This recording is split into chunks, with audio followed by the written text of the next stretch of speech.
அரபு நாடான சவுதி அரேபியாவில் பல தசாப்த காலங்களாக வெளிநாட்டு தொழிலாளர்களின் வாழ்க்கையை கட்டுப்படுத்திய ஒரு பயங்கரமான முறை முடிவுக்கு வந்திருக்கிறது.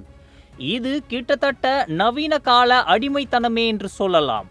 அந்த முறை என்ன, ஏன் அதை ஒழிச்சாங்க, இதனால இந்தியர்கள் உட்பட மில்லியன் கணக்கான தொழிலாளர்களுக்கு என்ன நன்மை, வாங்க விரிவாக பார்க்கலாம். சவுதி அரேபியாவில் பல தசாப்தங்களாக நடைமுறையில் இருந்த காஃபாலா முறையை ஒழித்திருக்கிறது. இது அங்கிருக்கும் 1 கோடிக்கும் அதிகமான வெளிநாட்டு தொழிலாளர்களுக்கு, முக்கியமாக 26 லட்சத்திற்கும் மேற்பட்ட இந்தியர்களுக்கு ஒரு நிம்மதியான செய்தியாக அமைந்திருக்கிறது.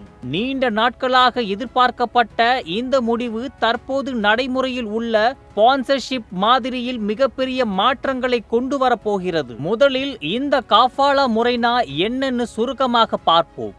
இது ஒரு 50 வருஷம் பழமையான ஸ்பான்சர்ஷிப் அடிப்படையிலான வேலைவாய்ப்பு முறை. அதாவது வெளிநாட்டு தொழிலாளிகளுக்கும் அவங்களுக்கான ஸ்பான்சர் அல்லது முதலாளிக்கும் இடையிலான உறவை இது வரையறுத்தது. இந்த முறைப்படி ஒரு தொழிலாளியோட சட்டபூர்வமான அந்தஸ்து முழுக்க அவங்க முதலாளியோடைய கட்டுப்பாட்டில் தான் இருக்கும். வேலை மாறுறது, வெளியூருக்கோ நாட்டுக்கோ போறது, ஏன் எங்க தங்குறதுன்ற கூட முதலாளியோடைய அனுமதியோட தான் நடக்கும். முதலாளியோடைய அனுமதி இல்லாம தொழிலாளர்கள் வேலையை விட முடியாது, வேறு நிறுவனங்களுக்கு மாறவும் முடியாது, நாட்டை விட்டு வெளியேயும் போக முடியாது. இதை நவீன கால அடிமைத்தனம்னு விமர்சகர்கள் கடுமையாக சாடினாங்க. இந்த முறை தொழிலாளர்களை சுரண்டவும் கொடுமைப்படுத்தவும் ஒரு கருவியாக பயன்படுத்தப்பட்டது.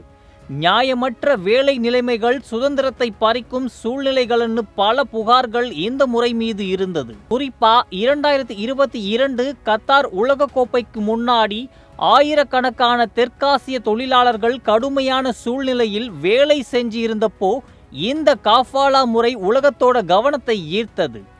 இப்போ இந்த காஃபாலா முறையை ஒழிச்சிட்டு ஒரு புதிய ஒப்பந்த அடிப்படையிலான முறையை சவுதி அரசாங்கம் கொண்டு வந்திருக்குது. இதனால வெளிநாட்டு தொழிலாளர்களுக்கு நிறைய சுதந்திரம் கிடைக்கும். இனி முதலாளியோடைய அனுமதி இல்லாமலேயே வேலை மாறலாம், பயணிக்கலாம், ஏன் நாட்டை விட்டு வெளியேறக்கூட முடியும். இது தொழிலாளர்களுக்கு அதிகமான வேலை வாய்ப்புகளையும் சுதந்திரத்தையும் கொடுக்கும். சவுதி அரேபியா ஏன் இந்த மாற்றத்தை கொண்டு வந்ததுன்னா, அவங்க சவுதி விஷன் 2030 மற்றும் நேஷனல் டிரான்ஸ்ஃபர்மேஷன் ப்ரோக்ராம் அப்படின்னு ஒரு தொலைநோக்கு திட்டத்தை வச்சிருக்காங்க. இதோட முக்கிய நோக்கமே தொழிலாளர்கள் சீர்திருத்தங்கள், பொருளாதார வளர்ச்சி, பன்முகத்தன்மை ஏற்படுத்துறதுதான். இந்த புதிய மாற்றங்கள் அந்த திட்டங்களுக்கு ஒத்து போகுது. ஆக இந்த வரலாற்று சிறப்புமிக்க முடிவு வெளிநாட்டு தொழிலாளர்களின் வாழ்க்கையில ஒரு பெரிய நேர்மறையான மாற்றத்தை கொண்டு வரும்னு எதிர்பார்க்கப்படுகிறது.